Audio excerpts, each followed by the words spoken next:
Saudações, muito boa noite e seja bem-vindo ao Telenotícias nesta edição de 3 de junho de 2023. Para já vamos aos destaques que marcam este bloco informativo.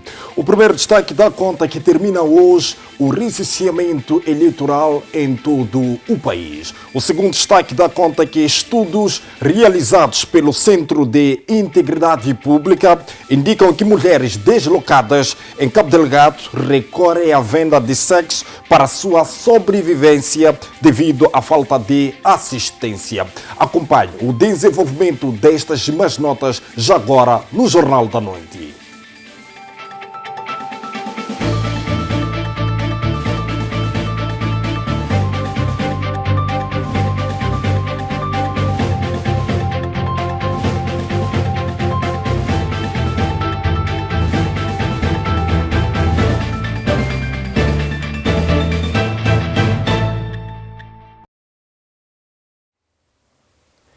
Mais uma vez, muito boa noite, estimado internauta e telespectador. Para já vamos às notas informativas.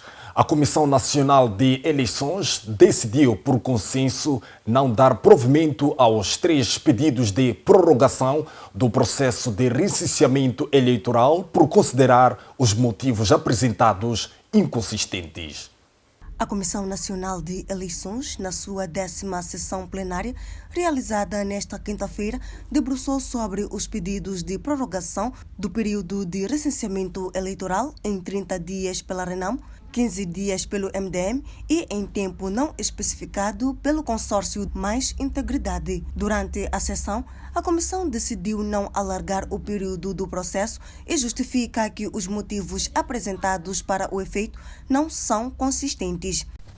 Analisados os fundamentos, a CNE decidiu, por consenso e unanimidade, não dar provimento aos 3 pedidos, porquanto os motivos alegados, a morosidade, avaria das impressoras, impressão de cartões de eleitor sem assinatura, fotografia e impressão digital, não constituem irregularidades típicas das operações de recenseamento eleitoral. Não vêm acompanhados de provas e não consubstanciam qualquer violação à lei, por serem aspectos técnicos que podem ocorrer independentemente da vontade humana. Isto por um lado, mas pelo outro lado, as irregularidades que ocorreram ao longo do processo de recenseamento eleitoral ou que ocorram dentro do processo eleitoral são passíveis de serem reclamados e recorridos dentro do período estipulado nos termos dos artigos 41 e seguintes da Lei nº 5/2013, de 22 de fevereiro, alterada e republicada pela Lei nº 8/2014, de 12 de março. Portanto, a existência ou não de irregularidades no processo de recenseamento eleitoral não encontra na lei alguma combinação legal que concorra para a prorrogação do processo, objeto das petições. Segundo o porta-voz da CNE, Paulo Coinica, a prorrogação do processo eleitoral comprometeria os outros trabalhos da preparação das 6ª eleições autárquicas de 11 de outubro. Neste caso, a próxima fase visa a inscrição dos proponentes, apresentação de candidaturas, recurso contencioso e sorteio das listas com início no dia 26 de junho e término a 14 de julho do ano em curso, significando isto que a prorrogação do recenseamento eleitoral por mais dias comprometeria progressivamente as fases ulteriores. A questão financeira foi também chamada à colação e teve-se também em conta os números de registro até então alcançados que estão dentro dos padrões internacionais para a realização de uma eleição credível. Paulo Coinica avança ainda que a ocorrência de ilícitos eleitorais reduziram nos últimos dias. De um modo geral, constatou-se que o ritmo de registros havia incrementado, os ilícitos eleitorais haviam reduzido bastante mercê do trabalho que estava a ser feito pelos fiscais dos partidos políticos, observadores e cidadãos interessados de uma maneira geral. De recordar que o recenseamento eleitoral termina neste sábado e até então já foram recenseados cerca de 7,7 milhões de eleitores, correspondendo a 78,70% da meta estipulada. Estudos realizados pelo Centro de Integridade Pública indicam que mulheres deslocadas em Cabo Delgado recorrem à venda de sexo para a sua sobrevivência devido à falta de assistência originada pelo terrorismo.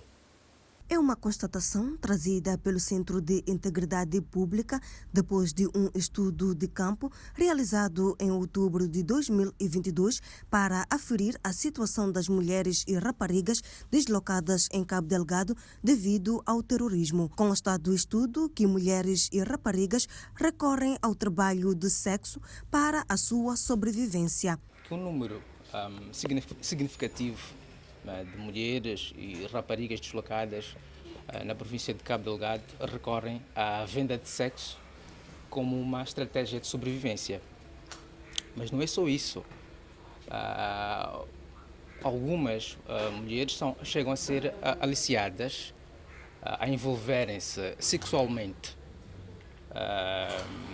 em troca de bens de assistência humanitária.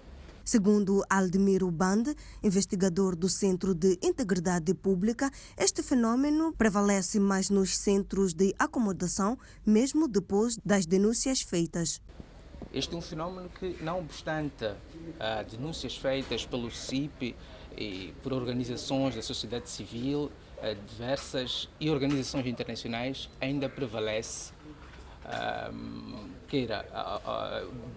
em vários centros de acomodação de deslocados na província de Cabo Delgado. Admiro refere que a falha no processo de assistência por parte do governo propicia este fenômeno.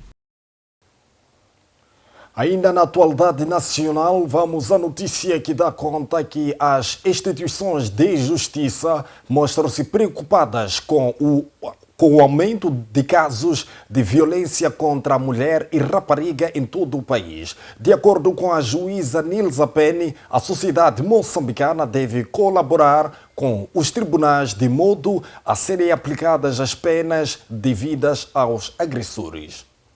Dados do Observatório das Mulheres referem que só durante os meses de janeiro a março deste ano, cerca de 142 mulheres foram assassinadas e foram notificados mais de 14 casos de desaparecimento das mulheres em todo o país. Um assunto que tem vindo a chamar a atenção de diferentes organizações, incluindo as instituições de justiça, que mostram-se preocupadas com estes acontecimentos. O trabalho que os tribunais e os juízes têm feito no combate à violência baseada no gênero, a violência contra a rapariga. Os casos têm se aumentado conforme é do conhecimento geral. A juíza Nilza Penny exorta a sociedade moçambicana a colaborar com os tribunais que julgam estes casos de modo que sejam aplicadas as penas devidas. Nós temos tido problemas nas notificações, em alcançar as partes e muitas das vezes já as famílias e a comunidade têm interferido bastante naquilo que é o trabalho dos tribunais. Por exemplo, há vítimas que elas têm coragem de denunciar, mas depois não conseguem levar avante o caso simplesmente porque a família interferiu com os conselhos, a dizer que primeiro a família, depois o tribunal, e o tribunal não vai sustentar, por aí em diante. Então é preciso consciencializar a própria comunidade do que significa a violência e de onde nós queremos chegar a combater a violência. Que é preciso, os fins da pena não são só penalizar, mas também são educar. Nós temos fins educativos e muitas das vezes as famílias têm que estar dispostas a levar ao tribunal, à barra do tribunal, esses malfeitores, pelo menos para serem educados. A juíza acrescenta que a insegurança pública, o crescimento demográfico podem ser algumas das causas destes fatores. Marcelino Manhazo, delegado político do Movimento Democrático de Moçambique em Sofala, denunciou neste sábado ilícito eleitoral nos postos de recenseamento. Na manhã deste sábado, o Partido Movimento Democrático de Moçambique convocou a conferência de imprensa para denunciar o ilícito no processo de recenseamento eleitoral que vai terminar hoje. Simulação de avarias dos mobiles, encerramento dos postos de recenseamento antes da hora. Pessoas inscritas que ficam mais de 2 semanas sem receber os seus cartões de eleitores. Impressões de 2 ou mais cartões de eleitor para uma só pessoa. Cartões de eleitor com nomes mal inscritos, sem fotos e ou sem assinatura do eleitor e de brigadistas. Tudo manientado pelos brigadistas que, como havíamos dito no passado, todos foram selecionados com base no circuito das células do Partido Frelimo.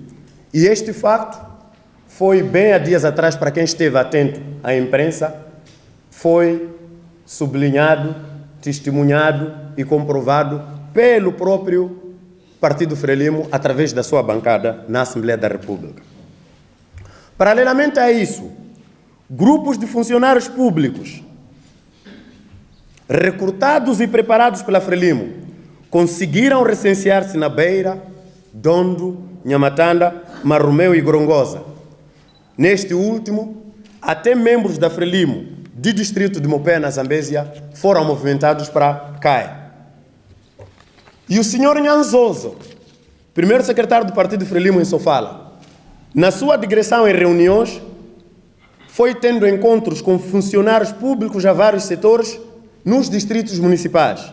Foi-lhes enganando que só poderiam garantir os seus postos de trabalho se no dia da votação provassem através de uma foto na cabine do voto.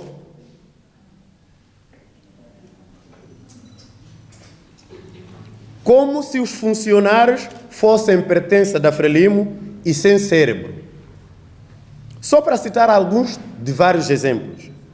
O grupo de criminosos, intitulado Supervisores, WhatsApp Supervisores, criado e orientado pelo próprio diretor do STAI na Beira, recolha de dados de cartões de eleitores em todos os distritos para fins desconhecidos. Situações flagradas e comprovadas nos dias 29, 31 de maio e 10 de junho em Nhamatanda e Beira. Casos recorrentes de recusa de cédulas e testemunhas nos postos de recenseamento. Flagra de estudantes do Instituto de Formação de Professores de Nhaminga, na autarquia de Caia, recrutados e preparados no centro para se recensear em Caia no dia 21 de maio. Flagra do grupo de cidadãos trazidos fora da autarquia de Gorongosa, a mando do presidente do Conselho Municipal local, para se recensearem no dia 31 de maio. Flagra de secretários de bairros, células e professores, membros da Frelimo, na recolha de dados constantes dos cartões de eleitores no processo porta a porta e em escolas nos distritos de Nhamatanda e Cidade da Beira nos dias 31 de maio e 10 de julho, 2 de junho. Durante a conferência de imprensa, o delegado político do MDM, Marcelino Manhazo, sublinhou que o processo de recenseamento eleitoral, que hoje termina, está viciado. Com isso, pairam dúvidas sobre a legitimidade dos números a serem anunciados nos próximos dias pelos órgãos de gestão deste processo. Provaram ao povo que estão ao serviço do Partido Frelimo. Por isso, faz sentido que este diga estar satisfeito, porque tudo quanto orquestrou encontrou acolhimento e foi cumprido pelo STAI, CNE, com o apoio da PRM e gestores escolares. As horinhas acrescidas nos últimos 2 dias do recenseamento, de 17 para 22 horas, fecho, é uma estratégia encontrada para fintar a necessidade do aumento dos dias de recenseamento, pois o propalado acréscimo dos mobiles não faz diferença nenhuma por ter sido criado num espaço de 5 dias para o fim do processo. Por conta da sabotagem e manobras para favorecer a Frelimo na Beira, por exemplo, no dia 1/6 deste ano, o STAI anunciou o registro de 287 mil eleitores, número que contradiz com os dados do somatório diário na nossa posse, que é de 261 mil eleitores. O que mostra claramente a existência de eleitores fantasmas, fruto das manobras do STAI e CNE, que conta, por exemplo, com a movimentação do cidadão Pedro Twente, que é coordenador do ZIP na educação, é ao mesmo tempo o primeiro secretário do Partido Frelimo, reside e trabalha no distrito de Xibabava e neste momento é digitador na EPC do Macuti. Se os jornalistas quiserem provar isso, podem ir na escola do Macuti, vão encontrar esse senhor. Esta brigada ontem, portanto, a brigada do senhor Twente, encerrou o posto pelas 17 horas, ignorando a orientação dada. Adiciona-se ainda o facto do Instituto de Saúde no Maquinino, um estudante membro do Partido Frelimo, que instruiu os seus colegas a trazerem fotos tipo passe, para ele se encarregar de trazer cartões de eleitor destes na próxima segunda-feira, dia 5. Exigimos à Procuradoria da República para que se pronuncie em relação à CNE, que exonera o diretor do STAI e supervisores afeitos nas brigadas de recenseamento na Beira, pois este grupo de criminosos continua impunes, trabalhando até então, razão pela qual, mesmo no dia 2 deste mês, em que os postos deveriam encerrar 22 horas, encerraram às 17 horas, contrariando a deliberação da Comissão Nacional de Eleições. Afinal, em que país estamos mesmo? Para terminar, o MDM continuará firme, determinado e coeso, lado a lado com o povo, para responder com todas as energias a qualquer ação negativa que põe em causa o direito à vida e outros direitos fundamentais consagrados na Constituição e demais leis em vigor neste país.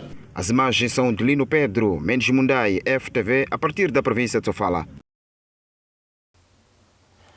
O diretor-geral dos Serviços Autônomos de Saneamento na cidade da Beira garante que até no final deste ano vai trabalhar no sentido de ultrapassar os problemas de inundações no posto de Mangaloforte que tem preocupado a população.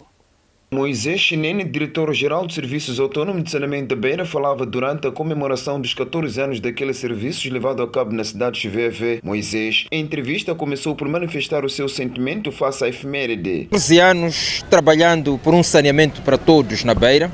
São 14 anos de muito trabalho, muita investigação, muita entrega, muita dedicação, até de fazer omeletes sem ovos. Durante a realização de 14 anos de Serviço Autônomo de Saneamento da Beira, Moisés Chinene garantiu que o trabalho está em curso para que a população da cidade da Beira tenha os serviços autônomos condignos. O nosso desafio é fazer chegar os nossos serviços onde estão ou de uma forma deficiente e onde não estão.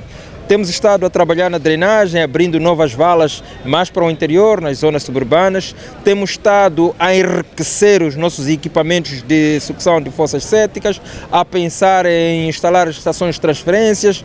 Portanto, há muitos desafios e também fazer um levantamento daquilo que é a nossa infraestrutura, o que é que precisamos nos próximos tempos como ação de vulto. Chinene afirmou que neste ano em curso de trabalho vão ser redobrados para ultrapassar inundações em Mangaloforte. Bom, se tudo correr bem, provavelmente no final deste ano podemos declarar o posto de Mangaloforte livre de inundações de vulto.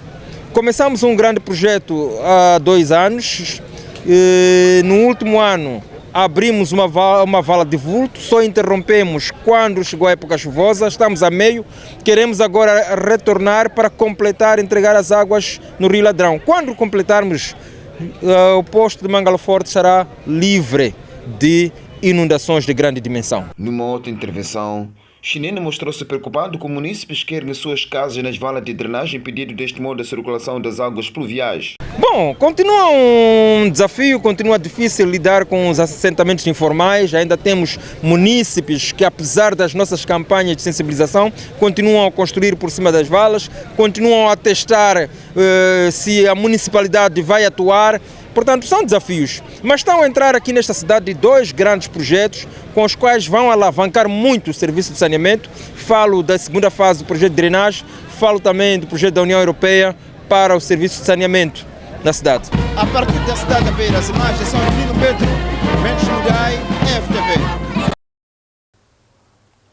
O Serviço Nacional de Investigação Criminal na província de Inhambane deteve um indivíduo de 26 anos de idade na cidade de Machis por sinal curandeiro. O mesmo é indiciado no crime de roubo de triciclo, vulgo chopela. Há muito que os mototaxistas na cidade de Machixe clamavam pelos roubos frequentes de triciclos, vulgarmente conhecido por chopela. Segundo aqueles taxistas, os seus meios circulantes desapareciam de uma forma estranha. A situação foi apresentada ao Serviço Nacional de Investigação Criminal, que colocou os seus melhores agentes no terreno, o que culminou com a detenção deste médico tradicional, que é tido como protagonizador deste crime. Na residência do mesmo, foi encontrado este triciclo na imagem, já em peças, que o curandeiro ladrão pretendia modificá-lo e fazer a posterior venda. E como se diz na gíria popular, a bolada falhou. Na sua posse foram encontrados alguns dos objetos de alguns mototáxis, assim que alguns triciclos desmontados em forma de peça em sua residência. Após os investigadores do CERNIC terem se dirigido à sua residência para trabalhos de busca e apreensão, e posterior à sua detenção, o mesmo pôs-se em fuga, o fato que obrigou os investigadores a darem alguns tiros no ar como forma de neutralizá-lo e detê-lo, fato que foi feito com sucesso e o mesmo foi encaminhado a outros órgãos de administração de justiça, que é para legalização da sua prisão. E o mesmo encontra-se neste momento legalizado da sua situação prisional. Segundo o CERNIC, o curandeiro deixou de exercer as suas funções para se dedicar na prática de roubos de triciclos, uma ação que foi colocada ao fim pelo Serviço Nacional de Investigação Criminal. Já nas mãos das autoridades, o curandeiro ladrão é confesso. É o indivíduo confesso e assume todas essas culpas. Fato que nos deixa preocupados é que o mesmo é um médico tradicional. Como sabe, o médico tradicional é alguém de reconhecido mérito na comunidade, é suposto que seja alguém que transmita um certo valor na comunidade, estamos a falar de valores morais, é alguém que é temido na comunidade e respeitado. E este teria se refutado das suas obrigações de ser médico tradicional, com obrigações de ser educador no seio da comunidade e submeteu-se a estas ações criminosas que aproveitamos este momento para repudiar e condenar veementemente. Segundo o Serviço Nacional de Investigação Criminal, com a detenção deste indivíduo, a cidade de Machixe viverá uma autêntica tranquilidade nos próximos dias, no que diz respeito aos roubos de triciclos. A ativista social Quitéria Guiringani solidariza-se com a classe médica que no dia 1 do mês em curso iniciou uma greve. A ativista apela ao governo moçambicano a dialogar com a classe médica e a garantir melhores condições de trabalho para a classe, de modo a encontrar uma solução para este problema. Falta de material de trabalho e baixos salários são as ações que levam os profissionais de saúde a aderirem a uma greve que tem afetado vários doentes do país. Face a esta situação, a ativista política e social Quitéria Guiringani diz que a greve dos médicos merece incentivo, pois a classe já vinha queixando-se de péssimas condições de trabalho e de baixos salários. Devemos, antes de mais, nos solidarizar com a classe dos profissionais de saúde. Nós, como cidadãos, muitas vezes temos reclamado que os profissionais de saúde têm nos submetido a situações de violência obstétrica, que têm nos submetido a situações de longa espera nos hospitais, têm nos submetido a situações cada vez mais gravosas, quando são esses que devem nos garantir o direito à vida.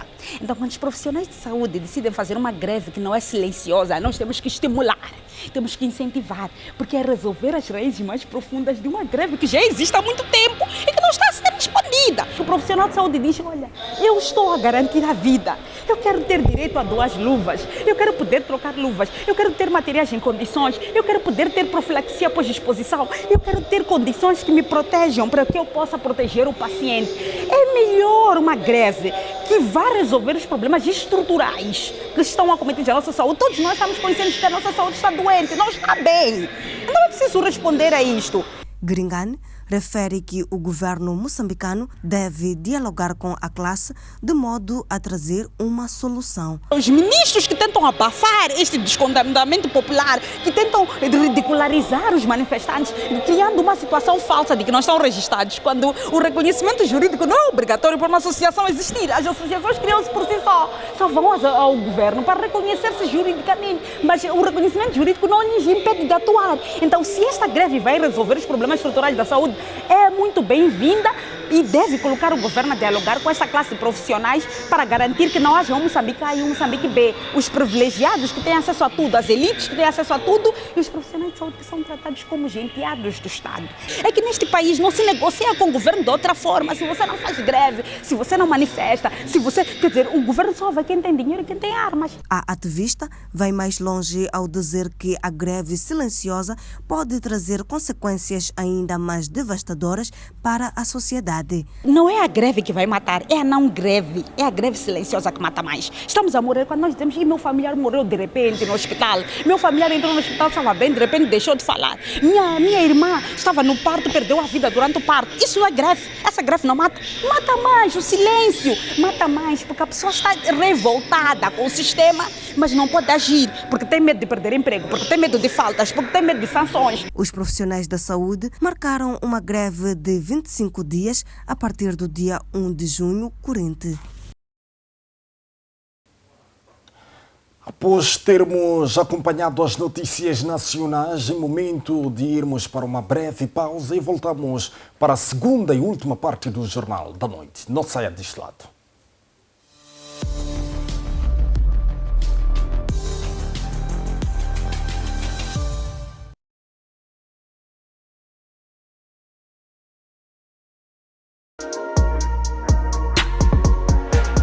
Olá família, eu sou o Manas Laser e desta forma eu passo para lhe fazer o convite a assistir o programa FTV Hits. Programa este que vai ao ar de segunda a sexta a partir das 16h30. Eu só quero ti, mas ninguém. Essa distância entre nós não me faz bem, não me faz bem. Hey menina, valoriza a tua melanina, pois ela que te deixa mais linda. Aqui você acompanha todas as novidades do mundo da música, atualizações das carreiras dos artistas. A música é baseada em fatos reais, como é que é? Nada, quem me dera conhecer alguém assim. Qual é o critério que o Rolê usa para poder fazer seleção das pessoas com qual trabalha? É um bocado complicado, bro. Misturas ao som de DJ Dilson.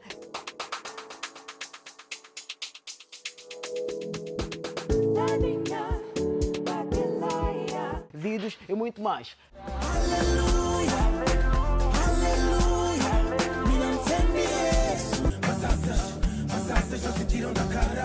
Juntamos como mil, seja mais humilde.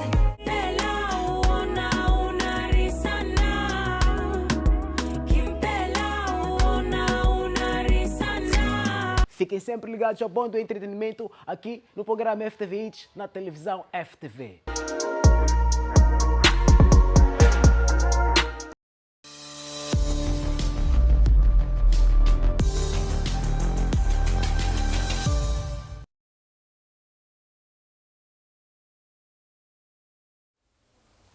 Estamos de volta para a segunda e última parte do Jornal da Noite. Para já vamos As notas internacionais. Pelo menos 288 pessoas perderam a vida e cerca de 900 ficaram feridas na sequência de um descarrilamento no estado de Odisha, no leste da Índia.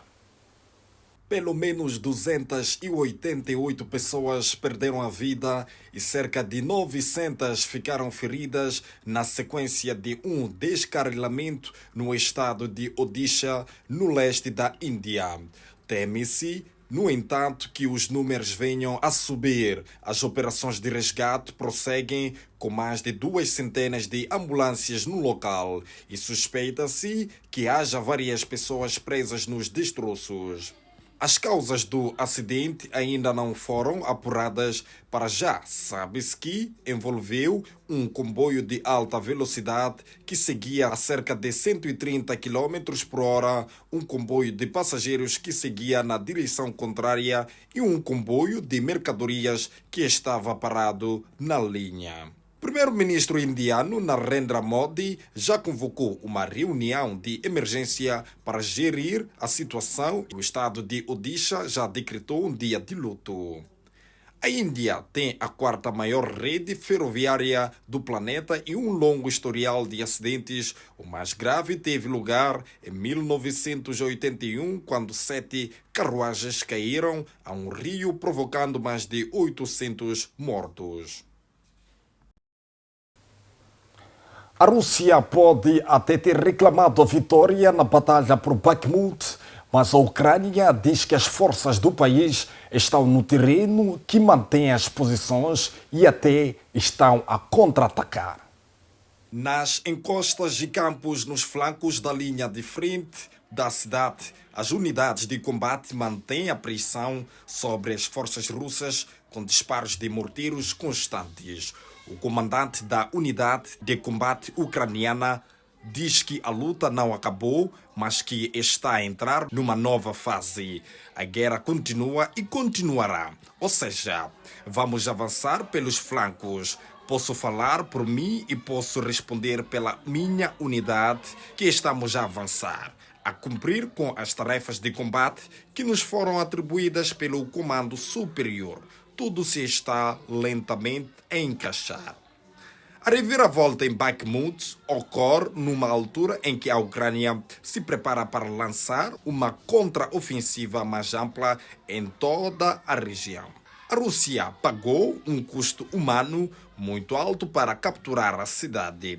Qualquer ação ucraniana que afrouxe o controle russo sobre a cidade na região de Donetsk seria um grande embaraço militar e político para o Kremlin.